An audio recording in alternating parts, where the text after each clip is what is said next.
बिस्मिल्लाहिर्रहमानिर्रहीम। अस्सलाम वालेकुम। आज 22 फरवरी बरोज़ जुमेरात हम बात करेंगे दो अहम इशूज़ के हवाले से। पाकिस्तान तहरीक इंसाफ के सरबराह ने चेयरमैन PTI के लिए एक नया नाम दे दिया है, जो चूँकि बड़ा एक मसला आ रहा था कि बैरिस्टर गौहर अली ख़ान अगर सुन्नी इत्तेहाद कौंसिल में नहीं शामिल होते और उनको पार्लिमानी लीडर नहीं बनाया जाता तो फिर कैसे सारे के सारे मामलात चलेंगे। तो इस वजह से एक नया नाम सामने आ गया है, उसकी तफसील मैं आपके साथ शेयर करूँगा। और पाकिस्तान तहरीक इंसाफ पंजाब में भी सरप्राइज़ दे रही है। जो नंबर गेम सामने आई है, जो इस वक्त तक सुन्नी इत्तेहाद कौंसिल में पंजाब के आज़ाद उम्मीदवार शामिल हो चुके हैं और फिर मखसूस नशिस्तों के हवाले से जो ख़बर सामने आई है उसके ऊपर भी हम बात करेंगे। सबसे पहले मैं आपको बताता चलूँ कि इंट्रा पार्टी इंतखाबात PTI के जो पहले थे उसको चैलेंज करने वाले अकबर एस बाबर, जो मुबैना कारकुन हैं, जो अपने आप को कारकुन समझते हैं और पाकिस्तान तहरीक इंसाफ ये समझती है, और पाकिस्तान तहरीक इंसाफ ने यह सबूत भी पेश किए कि वो कारकुन नहीं हैं और बाकायदा तौर पर अकबर एस बाबर का ही reference Supreme Court of Pakistan में आज तक पेंडिंग पड़ा है। उन्होंने आज पाकिस्तान तहरीक इंसाफ ने 3 मार्च के लिए इंतखाबात, इंटर पार्टी इंतखाबात का ऐलान किया, तो अकबर एस बाबर की जानिब से PTI के इंटर पार्टी इलेक्शन कराने के फ़ैसले को इलेक्शन कमीशन ऑफ पाकिस्तान में चैलेंज करने का ऐलान किया गया है। उनकी जानिब से कहा गया है कि मैंने कानूनी मुशावरत जारी है और मैं इस फ़ैसले को चैलेंज कर रहा हूँ। उन्होंने कहा कि 22 दिसंबर 2023 के इलेक्शन कमीशन के फ़ैसले के मुताबिक तमाम मौजूदा PTI क़यादत कलअदम हो चुकी है। यहाँ तक कि सुप्रीम कोर्ट के फ़ैसले में बैरिस्टर गौहर ख़ान को ख़ुद नामज़द करदा PTI का चेयरमैन करार दिया गया था। लिहाजा इस खुद साख्ता और ख़ुद नामज़द कुनिंदा कलअदम PTI क़यादत के इंटर पार्टी इलेक्शन के हवाले से किसी नई मुहिम जोई का भरपूर कानूनी और सियासी मैदान में मुकाबला किया जाएगा। उन्होंने कहा कि जब तक पाकिस्तान तहरीक इंसाफ की कानूनी हैसियत बहाल नहीं होती, पाकिस्तान तहरीक इंसाफ की कलअदम क़यादत का PTI वसाइल बाशमूल दफ्तर और बैंक अकाउंट्स का इस्तेमाल गैर कानूनी है, जिस पर पाबंदी आयद की जाए। आप जानते हैं कि 13 से 14 ये दरख्वास्त गुजार थे जिन्होंने इलेक्शन कमीशन ऑफ पाकिस्तान से रजू किया था। इलेक्शन कमीशन ने इनकी दरख्वास्त पर PTI से बल्ले का निशान वापस ले लिया था और फिर सुप्रीम कोर्ट ऑफ पाकिस्तान ने भी वो फ़ैसला इलेक्शन कमीशन का बरकरार रखा था।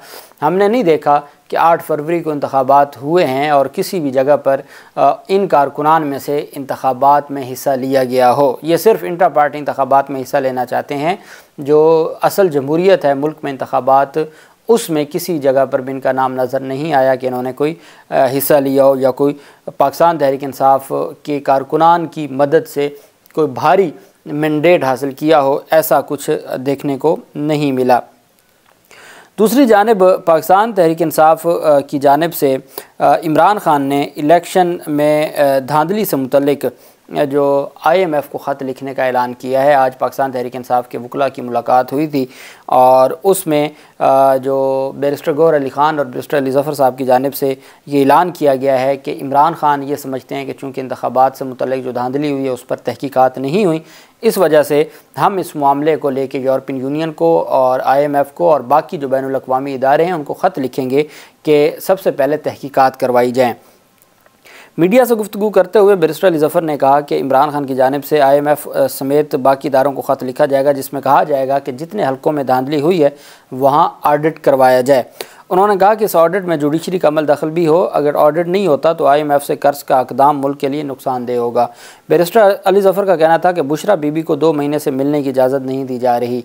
वकला की टीम को हदायत की गई हैं कि मुलाकात के लिए केस फ़ाइल किया जाए। उन्होंने कहा कि पाकिस्तान तहरीक इंसाफ के सरबराह इमरान ख़ान की और बुशरा बेगम की मियाँ बीवी होने के नाते जो कानूनी तौर पर उनको हक़ हासिल है कि वो एक दूसरे से मुलाकात कर सकते हैं, उस मुलाकात की भी इजाज़त नहीं दी जा रही। और आज जो उमर अयूब हैं, सेक्रेटरी जनरल हैं पाकिस्तान तहरीक इंसाफ के और नामज़द उम्मीदवार बराए वज़ीर आज़म हैं, उन्होंने पहले एक दफ़ा रजू किया इंसदाद दहशतगर्दी अदालत से और वहाँ से इजाज़त तलब की, इजाज़त मिली, वो फ़ैसला लेकर गए इमरान ख़ान से मुलाकात का, उनको मुलाकात न करने दी गई।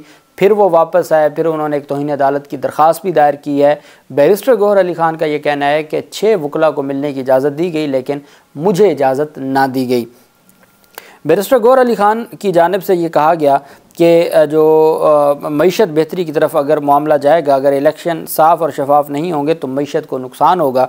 उनका कहना था कि जिनके पास हक़ हुक्मरानी नहीं है वो गासिब के तौर पर कुर्सियों पर बैठेंगे। अदालत से तेज़ी के साथ होने वाले फ़ैसलों को सारी दुनिया ने देखा है और उन्होंने कहा कि बानी PTI का जेल में होना गैर कानूनी और गैर आइनी है।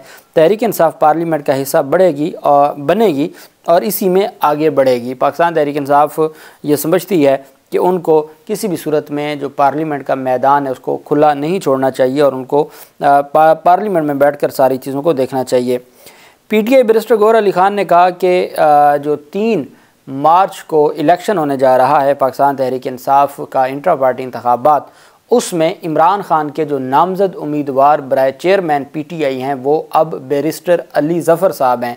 जो सेनेटर हैं, सेनेटर बैरिस्टर अली ज़फ़र साहब को इमरान खान ने नामज़द कर दिया है बैरिस्टर गौहर अली खान की जगह पे चेयरमैन पीटीआई का उम्मीदवार। और मुझे ये लगता है कि बैरिस्टर गौहर अली खान को इमरान खान जो पार्लिमानी पार्टी बनेगी उसमें कोई ओहदा देना चाहते हैं, चूँकि वहाँ पर ज़रूरी ये है कि पार्लिमानी पार्टी का जो हेड हो वो इन सारे मामलात को देखे और वो इमरान खान का एतमाद का आदमी हो और वो आगे पार्लियामेंट में जितने भी मामलात हैं उनको चला सके। मीडिया से गुफ्तगू करते हुए बैरिस्टर गौहर अली खान ने कहा कि उमर अयूब पाकिस्तान तहरीक इंसाफ के जनरल सेक्रेटरी के उम्मीदवार होंगे। उन्होंने कहा कि पीटीआई के इंटर पार्टी इंतखाबात 3 मार्च को होंगे। पीटीआई पार्लिमान का हिस्सा बनकर अपना किरदार अदा करेगी। बैरिस्टर जो अली ज़फ़र थे उन्होंने ये भी कहा कि आज हमारी इमरान खान से 2 बार मुलाकात हो गई है और इमरान खान को अफसोस है कि अदालती हुक्म के बावजूद भी रहनुमाओं को उनसे मिलने नहीं दिया जा रहा। और उन्होंने कहा कि ये जो सारी चीज़ें हैं, अली ज़फ़र ने कहा कि इलेक्शन शफाफ ना हुए तो कोई इस मुल्क को कर्ज़ा नहीं देगा। ऐसी हुकूमत जिस पर अवाम का एतमाद ना हो वो मसाइल हल करने में नाकाम रहेगी, ये भी कहा गया है बैरिस्टर अली ज़फ़र साहब की जानिब से। अब एक तरफ ये हमें नज़र आता है कि पाकिस्तान तहरीक इंसाफ के जो इंटर पार्टी इंतखाबात हैं उनको पहले ही चैलेंज करने की बात की जा रही है। दूसरी तरफ हम देखते हैं कि पाकिस्तान तहरीक इंसाफ बैरिस्टर अली ज़फ़र साहब को चेयरमैन के ओहदे पर मैदान में उतारती है बैरिस्टर गौहर अली खान के मुकाबले में। और मैं समझता हूँ कि अली ज़फ़र साहब ना सिर्फ सेनेटर हैं बल्कि वो एक पुराने पाकिस्तान तहरीक इंसाफ के साथ भी हैं और उनका जो वो इस पूरे मामले पर बतौर वकील इमरान खान के साथ खड़े रहे और उनका चूँकि एक स्ट्रॉन्ग बैकग्राउंड है, इस वजह से मैं समझता हूँ कि ये पाकिस्तान तहरीक इंसाफ का एक बहुत अच्छा फ़ैसला है जिसमें बैरिस्टर गौहर अली खान की बजाय बैरिस्टर अली ज़फ़र साहब को मैदान में उतारा गया है। दूसरी तरफ जैसा कि आप जानते हैं कि इलेक्शन कमीशन ऑफ पाकिस्तान में सुन्नी इत्तेहाद कौंसिल के नाम से जो जमात है उसमें पाकिस्तान तहरीक इंसाफ ने अपने लोगों को शामिल किया और 86 आज़ाद उम्मीदवारों की बयान हल्फी जमा हो चुके हैं और अभी ख़बर ये है कि कुछ बयान हल्फी आज भी जमा होंगे। लेकिन हम सिर्फ नेशनल असम्बली की बात कर रहे थे, नेशनल असम्बली का ही सुन रहे थे। 27 मखसूस नशिस्तें भी हम नेशनल असम्बली की बात कर रहे थे, लेकिन पंजाब असम्बली के हवाले से अभी तक कोई अपडेट नहीं आई थी। अब बाकायदा तौर पर पाकिस्तान तहरीक इंसाफ ने जो अपडेट है वो दे दी है कि टोटल जो पाकिस्तान तहरीक इंसाफ के सुन्नी इत्तेहाद कौंसिल की ख़वातीन और अक़लियतों की नशिस्तों के हसूल के लिए सुन्नी इत्तेहाद कौंसिल से 109 आज़ाद अरकान ने वाबस्तगी सर्टिफिकेट जमा करवा दिए हैं। इस वक्त तक पंजाब में 109 MPAs ने पीटीआई की जो हमायत याफ्ता सुन्नी इत्तेहाद कौंसिल है उसमें अपने एफिडेविट जमा करवा दिए हैं और एफिडेविट बाकायदा तौर पर जमा हो चुके हैं इलेक्शन कमीशन ऑफ पाकिस्तान में। 7 अरकान ने अब तक इलेक्शन कमीशन में सुन्नी इत्तेहाद कौंसिल के सर्टिफिकेट जमा नहीं करवाए। इसका मतलब ये है कि 1-2 का तो अभी मामला होगा, उनके नोटिफिकेशन ही जारी किए होंगे, बाकी 4-5 वो MPA हैं जिन्होंने बाकायदा तौर पर पाकिस्तान तहरीक इंसाफ से अलग हो गए हैं और वो मुस्लिम लीग नून का हिस्सा बन चुके हैं या IPP का हिस्सा बन चुके हैं और वो मुनहरफ हो गए हैं। जबकि पाकिस्तान तहरीक इंसाफ के जो टोटल, चूँकि ख़बर ये थी कि पाकिस्तान तहरीक इंसाफ के टोटल 116 आज़ाद उम्मीदवार थे, लेकिन अब ये ख़बर सामने आई है कि 116 में से 109 आज़ाद उम्मीदवारों के जब हम बात करते हैं कौमी असम्बली की तो वहाँ सिर्फ एक उम्मीदवार पाकिस्तान तहरीक इंसाफ के आज़ाद उम्मीदवार जो वसीम कादर हैं लाहौर से, वो हिस्सा बने हैं पाकिस्तान मुस्लिम लीग नून का। जबकि अगर हम पंजाब की बात करें तो सिर्फ 7 जो अरकान हैं उनके हवाले से अभी तक ये ख़बर है कि वो पाकिस्तान तहरीक इंसाफ के साथ नहीं खड़े और वो मुनहरफ होकर किसी और सियासी जमात में शामिल हो गए हैं और पाकिस्तान तहरीक इंसाफ के जो नंबर हैं वो इस वक्त 109 हैं।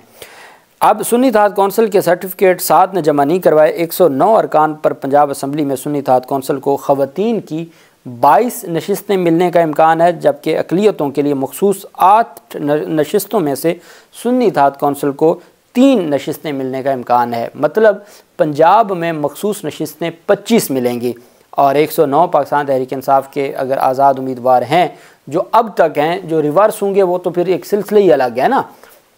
पाकिस्तान तहरीक इंसाफ तो 100 से ज़ायद सिर्फ MPS की बात कर रही है कि जिनके इंतखाबात में उनका जो मैंडेट है वो 100 से ज़ायद हैं, जो फॉर्म 45 का और फॉर्म 47 का जो मामला था। अब अगर इस तरीके से देखा जाए तो पाकिस्तान तहरीक इंसाफ को जो आज़ाद उम्मीदवारों का और मखसूस नशिस्तों का, तो ये तकरीबन 134-35 मेंबरान बनते हैं पंजाब असम्बली में। मखसूस नशिस्तें ना मिलने की सूरत में अल्टीमेट पाकिस्तान तहरीक इंसाफ और सुन्नी इत्तेहाद कौंसिल अदालत भी जाएगी। गवर्नर पंजाब मोहम्मद बलीगुर रहमान ने पंजाब असम्बली का इजलास बुलाने का बाकायदा तौर पर नोटिफिकेशन जारी कर दिया है। नोटिफिकेशन के मुताबिक पंजाब असम्बली का इजलास कल सुबह 10 बजे असम्बली बिल्डिंग में होगा। पंजाब असम्बली के 9 मुंतखब अरकान कल के इजलास में हलफ उठाएंगे और स्पीकर पंजाब असम्बली सिब्तैन खान 9 मुंतखब अरकान से हलफ लेंगे।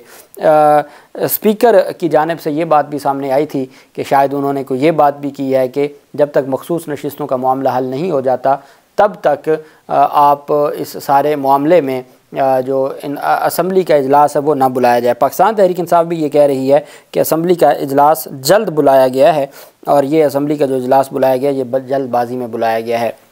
हमाद अज़हर जो पाकिस्तान तहरीक इंसाफ के पंजाब के सदर हैं, उनकी जानिब से बाकायदा तौर पर ऐलान किया गया है कि पाकिस्तान तहरीक इंसाफ के ये जो आज़ाद मेंबरान हैं जो सुन्नी इत्तेहाद कौंसिल के प्लेटफार्म से PTI के साथ जिन्होंने अपनी जो खड़े हुए हैं, उनकी जानिब से बाकायदा तौर पर यह कहा गया है कि वो कल असम्बली के बाहर एहतजाज करेंगे, पुरअमन एहतजाज होगा और वो अपना जो हक़ है वो मांगने के लिए और जो उनकी सीटें हैं वो मांगने के लिए वो सारी की सारी जो कार्रवाई है या अपना जो एहतजाज है पुरअमन तरीके से वो करेंगे। अब एक तो पुरअमन तरीके से ये होगा, जबकि दूसरी जानिब जो चीज़ें हैं वो सामने आएंगी और मैं समझता हूँ कि आइन और कानून के मुताबिक चीज़ों को देखा जाए और पाकिस्तान तहरीक इंसाफ का जो हक़ है जिस हल्के में वो पाकिस्तान तहरीक इंसाफ के लोगों को मिलना चाहिए। और जो तफसीलात ये सामने आ रही हैं अभी अलीम ख़ान के हवाले से कि NA 117 में इलेक्शन कमीशन ने अली एजाज़ भुट्टर की दरख्वास्त को ख़ारिज करते हुए अलीम ख़ान की जो कामयाबी है उसको बरकरार रखा है और इसी तरीके से अब इलेक्शन कमीशन से भी ख़बरें आना शुरू हो जाएंगी। साथ ही दूसरी जानिब जो मखसूस नशिस्तों के हवाले से भी आज रात उम्मीद है कि पाकिस्तान तहरीक इंसाफ की दरख्वास्तों पर फ़ैसला आ जाएगा। अल्लाह पाक पाकिस्तान का हामी नासिर हो। बहुत शुक्रिया। अल्लाह हाफ़िज़। पाकिस्तान ज़िंदाबाद।